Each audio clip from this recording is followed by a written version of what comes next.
Coming up on Wave TV, Hannah Perella gives us insight on this year's homecoming. And Glenn Brown shares his very first prank of the year. Good morning, Somerville. I'm Jessica Henthorn. And I'm Hannah Simmons. Today is Friday, October 13th, and Wave TV starts now. Something new, you authentic, I like that.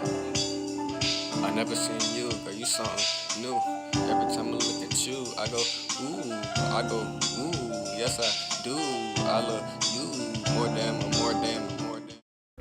On the night of October 1st, the deadliest shooting in American history occurred in Las Vegas. It has raised serious awareness for everyone's safety.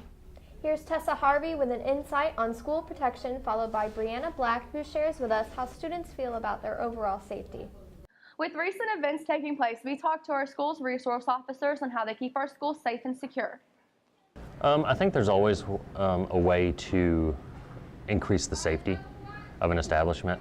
So in the school, the best source of information that we have is the students and staff.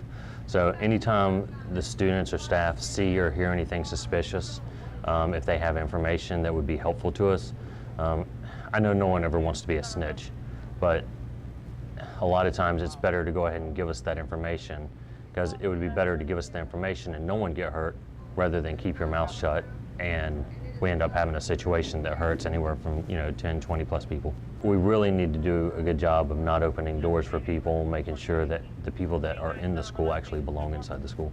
So a lot of times students will go and just open doors and let people in.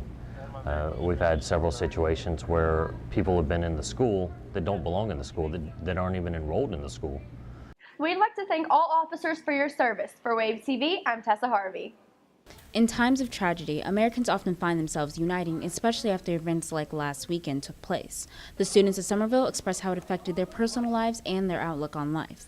Yeah, I would treat everybody kind. You don't know, how people are gonna react to if you've been bullied. You never know who's gonna have your back and who's going to be with you during the whole time. I've been through something sort of like that. Of course, it was smaller. It wasn't a massacre, but I've lost friends in a school shooting, so that hurt. I took that really serious. I certainly do have more caution towards sketchy people, I guess you would say. Students expressed what they would like to see change in our society and government. It doesn't matter if you change the laws, because really anybody can find a way to control a gun, and guns don't kill people, people kill people. I think they should change the gun laws, see if you have any warrants or if you're an ex-convict. I feel like anybody should be able to purchase a firearm with background checks and minor precautions. I just think people should just get along in general and not fight and argue over some little things. It's good to know we have officers on campus. I agree. Moving on, OneDrive is a new cloud source for students. Here's Jade Goodrich with more. Followed by Saeed Chambers, who informs us about all the construction in the junior lot.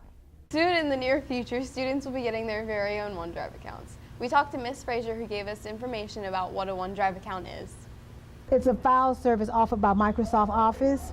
It stores, syncs, and shares files, and it gives you an element of portability when working either in school, in an office, or home. It will benefit them because they do not have to worry about keeping up with flash drives. They don't have to worry about, I've lost my flash drive. Everything is in the cloud, and they can access it from anywhere they have internet service. Then she tells us why it's beneficial for students to have OneDrive accounts. I think it's great because whether you're in California or South Carolina, you can access your files. But like with anything else, you have to respect what you put on there. It's a good thing that you're putting on there because you're leaving a digital footprint. And it's also good for sharing with others. You can allow people to access a file on your drive without them having access to your full drive, just that file. Be sure to look out for your OneDrive account. For Wave TV, I'm Jay Goodrich. The junior parking lot has had a major change in recent months. The trees have been taken down to fit the requirements for the new Kate expansion building. We asked Mr. Rutherford for more information. When the decision was made to build the Kate expansion building, the 500 building back there on the old football practice field, for us to obtain the building permits from the town of Somerville, we had to agree that as a part of the building plan, we would clear the trees and clean out the ditch, the drainage ditch that's down there. Although it may look messy and dirty, there are plans for a new walkway and restoration of the trees and grass. I think there's going to be some grass and stuff they're going to try to grow along the edges. And Mr. Farrell and I have talked about possibly a fence or maybe a walking bridge across the ditch so that the students don't have to walk in the driveway.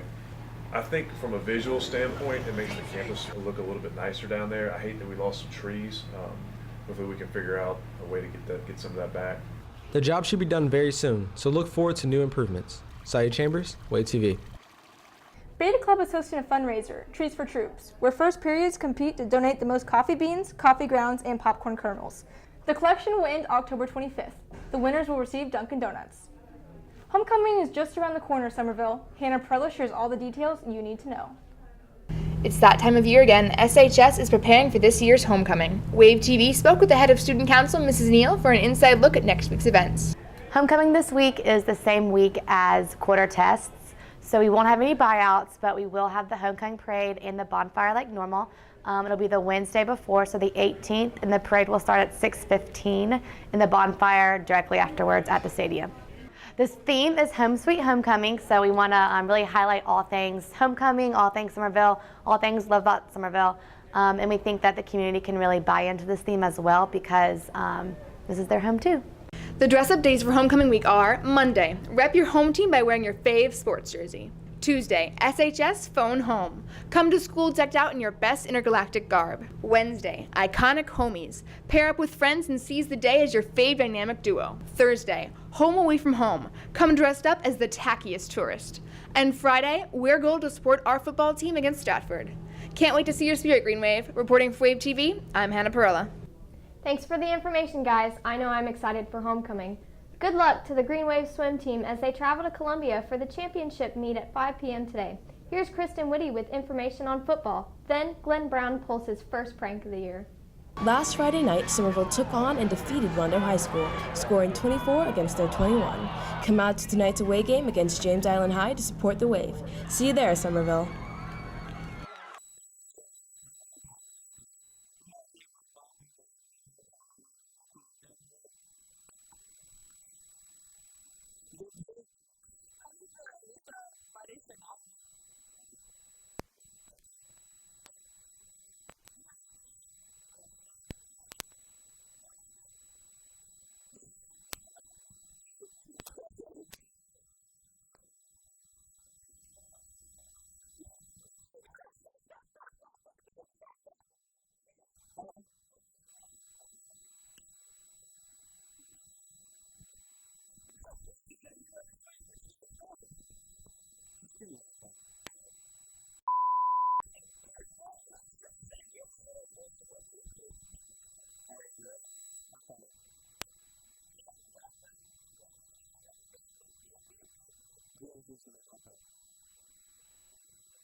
Ew, gross. That's a good one, Glenn. Wow. That's it for today, Somerville. Have a great weekend. I'm Hannah Simmons. And I'm Jessica Henthorn. Make sure to stay safe tonight as it is Friday the 13th.